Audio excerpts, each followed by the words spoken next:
السلام علیکم ورحمۃ اللہ وبرکاتہ۔ ناظرین، استقبال ہے فکر و خبر اسٹوڈیو میں رضوان احمد ندوی ملکی اور عالمی اہم اور خاص خبروں کے ساتھ۔ تو ناظرین، بڑھتے ہیں خبروں کی تفصیلات کی طرف۔ فیفا ورلڈ کپ 2022 جس کی میزبانی قطر کر رہا ہے، اس کی افتتاحی تقریب کو براہ راست نشر نہ کرنے پر سوشل میڈیا پر برطانوی نشریاتی ادارے BBC کو شدید تنقیدوں کا سامنا ہے۔ برطانوی نشریاتی ادارے BBC نے تقریب کو ریڈ بٹن سروس اور آن لائن پر بھیج دیا، تاہم ٹی وی پر براہ راست نشر نہ کرتے ہوئے قطر پر انسانی حقوق کی خلاف ورزی کا الزام عائد کیا۔ وہیں صارفین نے BBC کے اس رویے پر شدید ناراضگی کا اظہار کیا ہے اور انہوں نے کہا کہ کبھی اس طرح نہیں ہوا کہ ورلڈ کپ کے افتتاحی پروگرام کا BBC نے بائیکاٹ کیا ہو۔ بتا دیں کہ فیفا کے سربراہ نے بھی قطر پر یورپی ممالک کی جانب سے کی جانے والی تنقید پر کڑی نکتہ چینی کی تھی۔ انہوں نے کہا تھا کہ یورپی ممالک کو اپنی لیکچر بازی بند کرنی چاہیے۔ انہوں نے کہا کہ اگر انہیں نوجوانوں کے حقوق کی اتنی ہی فکر ہے تو انہیں اپنے یہاں موقع دے دینا چاہیے۔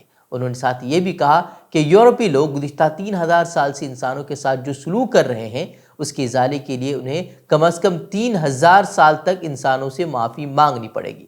یورپی ممالک کی جانب سے جاری مخالفانہ مہم دراصل اس وقت مزید شدت اختیار کر گئی تھی جب قطر کی جانب سے اعلان کیا گیا تھا کہ اسٹیڈیم کے اندر شراب کی فروخت پر اور ہم جنس پرستوں پر پابندی عائد ہوگی۔ ایسا نہیں ہے کہ یہ پہلی مرتبہ کیا گیا ہے کہ اسٹیڈیم میں کے اندر جو ہے وہ شراب کی فروخت پر پابندی ہوگی۔ کئی ممالک ایسے ہیں جنہوں نے اس طرح کی پابندیاں عائد کی ہوئی ہیں، لیکن قطر کو خاص طور پر اسلامی ممالک ہونے کی وجہ سے نشانہ بنایا جا رہا ہے۔ لیکن اس فٹ بال ورلڈ کپ کی اجازت ملنے کے بعد سے قطر کو کئی طرح کی مخالفتوں کا سامنا کرنا پڑا ہے، لیکن قطر نے تمام تر تنقیدوں کے باوجود اپنی روایات کے لیے جس جرأت مندی کے ساتھ کھڑا ہونے کا فیصلہ کیا ہے، اس کی بھی ہر طرف سے پذیرائی ہو رہی ہے۔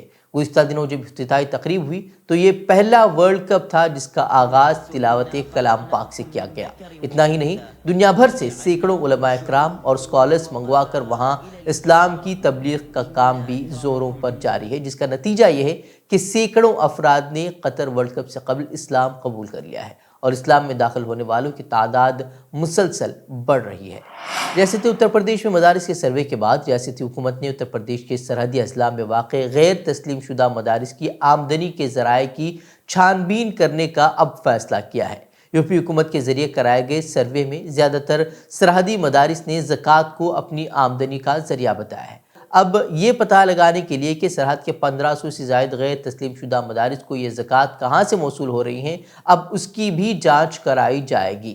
خاص طور پر نیپال کے سرحد پر واقع اضلاع کے غیر تسلیم شدہ مدارس کی آمدنی کی تحقیقات کی رپورٹ کا مطالعہ کیا جائے گا۔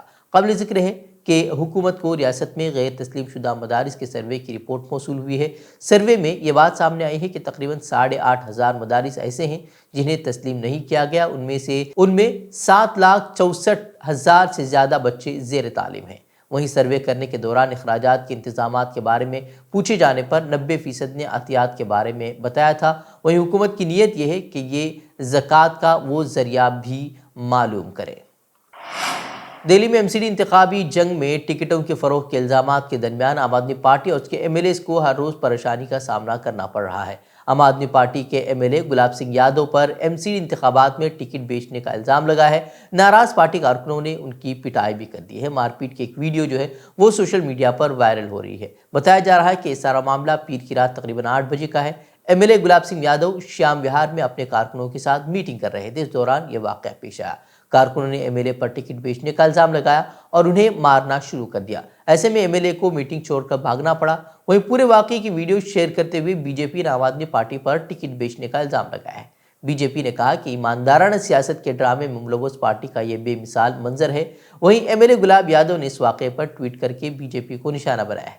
انہوں نے کہا کہ BJP بوکھلا گئی ہے اور ٹکٹ بیچنے کے لیے بے بنیاد الزامات عائد کر رہی ہے۔ مہاتما گاندھی کے پڑپوتے تشار گاندھی نے کہا ہے کہ اگر ہندوستانی کرنسی نوٹوں سے مہاتما گاندھی کی تصویر ہٹا دی جاتی ہے تو وہ NDA حکومت کے شکر گزار ہوں گے۔ وڈودرا میں ایک سوال کے جواب میں انہوں نے صحافیوں سے کہا کہ باپو ایک نظریہ تھے، اس نظریے کو لازوال رہنا چاہیے، ہمیں کرنسی نوٹوں پر ان کی تصویر کی ضرورت نہیں ہے۔